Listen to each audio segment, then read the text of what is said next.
വേദിയിലിരിക്കുന്ന കാതലിക്ക, എംസിക്ക, പ്രിയപ്പെട്ട നാട്ടുകാരെ, വിദ്യാർത്ഥിനികളെ, രക്ഷിതാക്കളെ, ടീച്ചേഴ്സ്, നല്ലൊരു ദിവസം ആദ്യമായി ആശംസിക്കട്ടെ. ഇന്നത്തെ ദിവസം ദേശീയ ക്യാൻസർ അവബോധന ദിനമായി നാം ഇന്ത്യ മുഴുവൻ ആചരിക്കുന്ന ദിവസമാണ്. നവംബർ 7, 2014 മുതൽ അന്നത്തെ union health minister Shri doctor Harshvardhan തുടങ്ങി വെച്ചൊരു പ്രക്രിയയായിരുന്നു എല്ലാ വർഷവും നവംബർ 7 എന്നുള്ള ദിവസം ദേശീയ ക്യാൻസർ ദിനമായി ആചരിക്കുന്നത്. എന്തുകൊണ്ട് നമ്മളിങ്ങനെ ഒരു ദിവസത്തെ ഇങ്ങനെ ഒരു പ്രത്യേക രീതിയിൽ ആചരിക്കുന്നു എന്ന് വെച്ചാൽ, നമുക്കിന്നറിയാം നമ്മുടെ ആയിരിക്കുന്ന ജീവിത സാഹചര്യങ്ങൾ, നമ്മൾ കേൾക്കുന്ന ക്യാൻസർ കഥകളുടെ എണ്ണം കൂടിക്കൂടി വരികയാണ്. അപ്പോൾ അത്തരം ക്യാൻസർ കഥകൾക്ക് ഒരു പരിധിവരെയെങ്കിലും തടസ്സം വയ്ക്കാൻ അല്ലെങ്കിൽ ഒരു കടിഞ്ഞാണിടാൻ ഇതൊരു രീതിയാണെന്ന് ബോധ്യമായതിനെ തുടർന്നാണ് ഇങ്ങനെ ഒരു വെച്ചിരിക്കുന്നത്. Awareness about early detection, treatment and prevention of cancer എന്ന ഉദ്ദേശത്തോടെയാണ് ഇങ്ങനെ ഒരു cancer detection day, cancer awareness day നമ്മൾ ഇന്ത്യ ഒട്ടാകെ ഇന്നത്തെ ദിവസം ആചരിക്കുന്നത്. എപ്പോഴും ഒരു ക്യാൻസർ പ്രോഗ്രാം, ക്യാൻസറിനെ കുറിച്ച് എന്ത് കേട്ടാലും നമ്മളെല്ലാം കുറേ മരണക്കണക്കാണ് കേൾക്കുന്നത്. ഇതൊരു രസകരമായ ഒരു നമുക്കൊരു പ്രത്യാശ തരുന്ന ഒരു മരണക്കണക്ക് ഞാൻ പറയാം.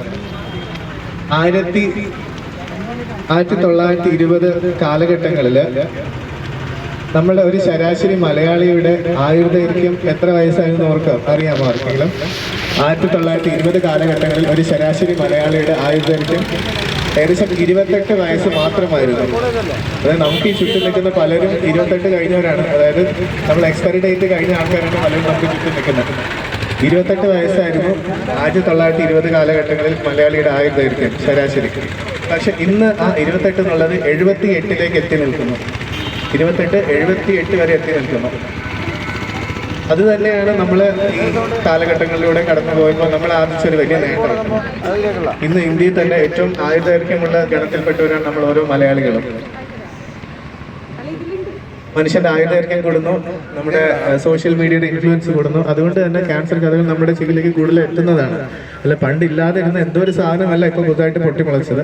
പണ്ട് നമുക്കറിയുന്ന ഒരു വസ്തുതയായിരിക്കാം, 35 മുതൽ 75 വയസ്സ് വരെയാണ് ക്യാൻസർ പിടിപെടുന്നതിനുള്ള ഏറ്റവും കാതലായ സമയം, പ്രായം എന്ന് പറയുന്നത്.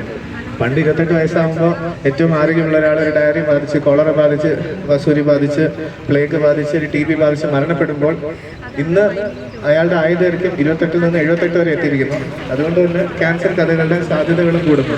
അത്രയേ ഉള്ളൂ. അതൊരു പ്രകൃതിയുടെ നിയമമാണ്, പോപ്പുലേഷൻ ചെക്ക് ചെയ്യാൻ വേണ്ടി. അതുകൊണ്ട് ക്യാൻസർ ഭയപ്പെടേണ്ട ഒരു അസുഖമല്ല, ശ്രദ്ധിക്കേണ്ട ഒരു അസുഖം മാത്രമാണ്. എന്താണ് ക്യാൻസർ? ഇവിടെ ഒരു പ്ലക്കാർഡ് നിങ്ങൾ കുട്ടികളെ തയ്യാറാക്കിയിട്ടുണ്ട്. ഒരു ഏറ്റവും സിമ്പിളായിട്ട് ഈ ഒരു പ്ലക്കാർഡ് കൊണ്ട് നമുക്ക് ക്യാൻസറിനെ മനസ്സിലാക്കിയെടുക്കാം. 2 മതിലുകളാണ് ഇവിടെ കാണിച്ചിരിക്കുന്നത്. ആദ്യം നല്ല വൃത്തിയായി കെട്ടി, നല്ല വൃത്തിയായി കെട്ടി കല്ലുകൾ അടുക്കി വെച്ച ഒരു മതിലും, രണ്ടാമത് കല്ലുകൾ അടുക്കി വെക്കാത്തൊരു മതിലും. ക്യാൻസർ എന്നാൽ ഇത്രയേ ഉള്ളൂ. നോർമലായിട്ടുള്ള കോശങ്ങൾക്ക് പകരം അനിയന്ത്രിതമായും അപൂർണമായും വളർച്ച കൈവരിക്കുന്ന കോശങ്ങളാണ് ക്യാൻസർ കോശങ്ങൾ. അതാണ് നമ്മുടെ ശരീരത്തിൽ പല പ്രശ്നങ്ങൾ ഉണ്ടാക്കുന്നത്. അതായത് നമ്മുടെ ഈ തലച്ചോറ് പോലുള്ള ഒരു ചുറ്റപ്പെട്ട അവയവങ്ങളിൽ ക്യാൻസർ കോശങ്ങൾ ഒരുപാട് വളരുന്ന സമയത്ത് സമ്മർദ്ദമേറും, അതിൻ്റെതായ പ്രശ്നങ്ങൾ ശരീരത്തിൽ ഒട്ടാകെ ഉണ്ടാകും. അതുപോലെ തന്നെയാണ് ഓരോ അവയവത്തിനും സംഭവിക്കുന്നത്. ക്യാൻസർ എന്ന വാക്ക് ഒരു ലത്തീൻ പദത്തിൽ നിന്ന് ഉത്ഭവിച്ചതാണ്. ക്രാബ്, ഞണ്ട് എന്നുള്ളൊരു അർത്ഥം വരുന്ന ഒരു ലത്തീൻ പദത്തിൽ നിന്നാണ് ക്രാബ് എന്ന ഒരു വാക്ക് ഉരുത്തിരിഞ്ഞു വന്നത്. ഒരു റോമൻ ഫിസിഷ്യൻ, മനുഷ്യന്റെ കാലത്തോളം പഴക്കമുള്ളതാണ് ക്യാൻസർ എന്ന അസുഖവും. പഴയ നമ്മളെ ഹിപ്പോക്രൈറ്റസ്, എല്ലാവരുടെയും പഴയ ഗ്രീക്ക് എല്ലാ പണ്ഡിതന്മാരുടെയും കാലത്തും ക്യാൻസറിനെ കുറിച്ചുള്ള പ്രതിപാദനങ്ങൾ ഉണ്ടായിട്ടുണ്ട്. അതായത് മനുഷ്യനുള്ളിടത്തോളം കാലവും ക്യാൻസർ ഉണ്ടായിട്ടുണ്ട്. ഇപ്പം നമ്മളിലേക്ക് എത്തുന്ന കഥകളുടെ എണ്ണം കൂടുന്നതുകൊണ്ട് മാത്രം നമ്മളത് എന്തോ ഭയാനകം എന്ന് തിരിച്ചറിയുന്നതാണ്. പക്ഷേ ഏറ്റവും എളുപ്പത്തിൽ കണ്ടുപിടിച്ച, ഏറ്റവും ആദ്യമേ കണ്ടുപിടിച്ച, ലളിതമായി പരിഹരിക്കാവുന്ന ഒരു ചെറിയ പ്രശ്നം മാത്രമാണ് ക്യാൻസറിൻ്റെ. ക്യാൻസർ കോമൺ ആയിട്ട് 2 തരമുണ്ട്. ലുക്കീമിയ ഉണ്ട്, കാർസിനോമയുണ്ട്. ലുക്കീമിയ എന്ന് പറഞ്ഞാൽ ബ്ലഡിലെ ക്യാൻസർ, കാർസിനോമ എന്ന് ഏതെങ്കിലും അവയവത്തെ ബാധിക്കുന്ന ക്യാൻസർ. എനിക്ക് ഉറപ്പാണ് നിങ്ങൾ ഉയർത്തിപ്പിടിച്ചിരിക്കുന്ന ഓരോ പ്ലക്കാർഡുകൾ നിങ്ങൾ ഓരോ വിദ്യാർത്ഥികളും നമ്മൾ ചുറ്റുമുള്ള എല്ലാവരും വായിക്കണമെന്ന് ഞാനൊന്ന് അഭ്യർത്ഥിക്കുകയാണ്. ഇതിലെല്ലാം ഒരുപാട് സന്ദേശങ്ങൾ അടങ്ങിയിട്ടുണ്ട്. നമ്മൾ ഏറ്റവും കോമൺ ആയിട്ട് കണ്ടുവരുന്ന ക്യാൻസർ, മനുഷ്യരാശിയിൽ ഏറ്റവും കോമൺ ആയിട്ട് കണ്ടുവരുന്ന ക്യാൻസർ ബ്രസ്റ്റ് ക്യാൻസറാണ്. രണ്ടാമത് ലങ്സ്, മൂന്നാമത് മലാശയ രോഗ ക്യാൻസർ, പിന്നെ പ്രോസ്റ്റേറ്റ് ക്യാൻസർ, പിന്നെ സ്കിൻ, പിന്നെ സ്റ്റൊമക് ക്യാൻസർ. പക്ഷേ മരണത്തിലേക്ക് നമ്മളെ കൊണ്ട് എത്തിക്കുന്ന ഏറ്റവും കോമൺ ക്യാൻസർ ബ്രസ്റ്റ് ക്യാൻസർ അല്ല, അത് ലങ് ക്യാൻസറാണ്. രണ്ടാമത് മലാശയ ക്യാൻസർ, പിന്നെ കരൾ ക്യാൻസറുകൾ, പിന്നെ സ്റ്റൊമക് ക്യാൻസർ, പിന്നെയുള്ളൂ ബ്രസ്റ്റ് ക്യാൻസർ. അതായത് ഏറ്റവും കോമൺ ആയിട്ട് കാണുന്ന ബ്രസ്റ്റ് ക്യാൻസർ ഈ മരണനിരക്ക് വെച്ച് നോക്കുമ്പോൾ അത് 5ാം സ്ഥാനത്താണ് നിൽക്കുന്നത്. പിന്നെ ഒരു ഭയാനകമായ ഒരു കഥ എന്ന് വെച്ചാൽ 1 in 11 ആൾക്കാർ, അതായത് നമ്മുടെ കൂട്ടത്തിൽ 11 പേരുണ്ടെങ്കിൽ അതിലൊരാൾക്ക് ഈ 11 പേരുണ്ടെങ്കിൽ അതിൽ ഒരാൾക്ക് ഉറപ്പായിട്ടും ജീവിതത്തിൽ ക്യാൻസർ വന്നിരിക്കും എന്നുള്ളതൊരു യാഥാർത്ഥ്യമാണ്. 1 in 11 of us will get cancer in our life time. നമ്മുടെ ഇന്ത്യയിൽ ഇപ്പോൾ ഏകദേശം 25 ലക്ഷം ക്യാൻസർ രോഗികളുണ്ടെന്നാണ് ഏകദേശ കണക്കുകൾ. 25 ലക്ഷം ക്യാൻസർ രോഗികളുണ്ടെന്നാണ്. അതിൽ 15 ലക്ഷം ക്യാൻസർ രോഗികൾ ഓരോ വർഷവും പുതുതായി ആ എണ്ണത്തിലേക്ക് ചേർക്കപ്പെടുന്നു. പലരും മരണപ്പെട്ടു പോകുന്നു, പലരും ക്യൂറായി പോകുന്നു. പിന്നെ 65%, നേരത്തെ പറഞ്ഞ പോലെ 65% ക്യാൻസർ രോഗികളും ഉൾപ്പെടുന്നത് 35നും 65നും ഇടയിലുള്ള വയസ്സിലാണ്. അതിന് 37% ആൾക്കാർക്കും, അതായത് 37% ക്യാൻസറുകൾക്കും ടൊബാക്കോ, പുകയില ഒരു കാരണമാണ്. 37% ക്യാൻസറുകൾക്കും ടൊബാക്കോ, അതായത് പുകയില ഒരു കാരണമാണ്. ഏറ്റവും വിഷമകരമായ ഒരു പ്രശ്നം, അല്ല ഇന്നത്തെ ഒരു ദിവസത്തിൽ ഏറ്റവും പ്രാധാന്യം അർഹിക്കുന്നത് എന്ന് വെച്ചാൽ 3-ൽ 2 ക്യാൻസർ കണ്ടുപിടിക്കപ്പെടുന്നത് അത് ക്യൂർ ചെയ്യാൻ പറ്റുന്ന ഒരു സ്റ്റേജിന് അപ്പുറത്ത് വെച്ചാണ്. അതായത് ചികിത്സിച്ച് മാറ്റാവുന്ന ഒരു സ്റ്റേജിന് അപ്പുറത്ത് വെച്ചാണ് 3-ൽ 2 ക്യാൻസറുകളും കണ്ടുപിടിക്കപ്പെടുന്നതാണ്. അവിടെയാണ് നമ്മുടെ ഇന്നത്തെ ദിവസത്തിൻ്റെ പ്രാധാന്യം നിലകൊള്ളുന്നത്. എന്തുകൊണ്ട് ഏർലി ഡിറ്റക്ഷൻ വേണം? ഏറ്റവും ആദ്യം തന്നെ, അല്ല ഏറ്റവും തുടക്കത്തിൽ തന്നെ ക്യാൻസർ കണ്ടുപിടിക്കപ്പെടണം. രോഗസൗഖ്യത്തിന് സാധ്യത കൂടുതലാണ് ഏറ്റവും ആദ്യം കണ്ടുപിടിക്കപ്പെട്ടാൽ. ലളിതമായ ചികിത്സാ രീതി മതി. നമ്മൾ മിതമായ ചികിത്സാ ചിലവ്, ക്യാൻസർ ചികിത്സ എന്നത് വളരെ ഭീമമായ തുക ആവശ്യമുള്ള ഒരു ചികിത്സാ രീതിയാണ്.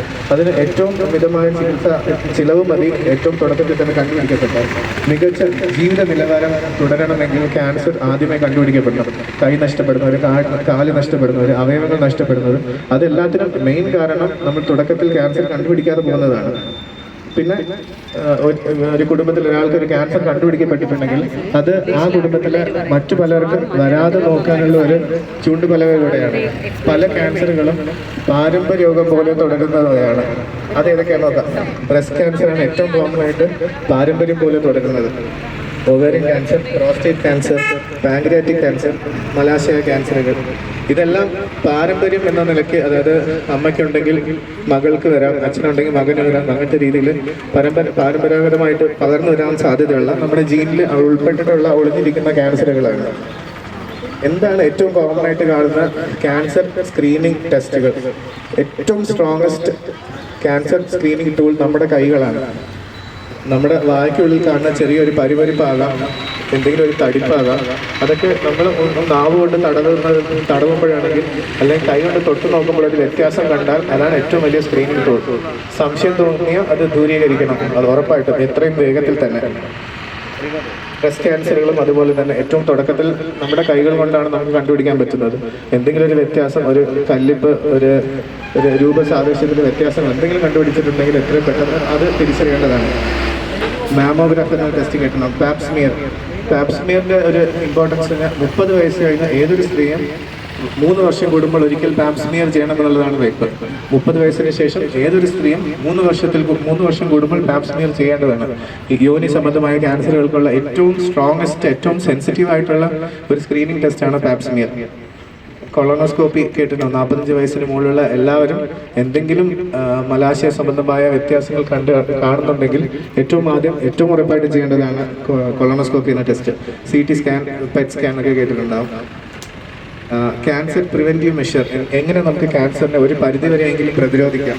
നേരത്തെ പറഞ്ഞ പോലെ 37% ക്യാൻസറുകളും നേരിട്ട് ടൊബാക്കോ, പുകയിലയുമായി ബന്ധപ്പെട്ടിരിക്കുകയാണ്. അപ്പോൾ ഉറപ്പായിട്ടും ആദ്യമായി തന്നെ നമ്മൾ ക്യാൻസർ പ്രിവെൻഷന് ചെയ്യേണ്ടത് ടൊബാക്കോ ഒഴിവാക്കുക എന്നുള്ളതാണ്.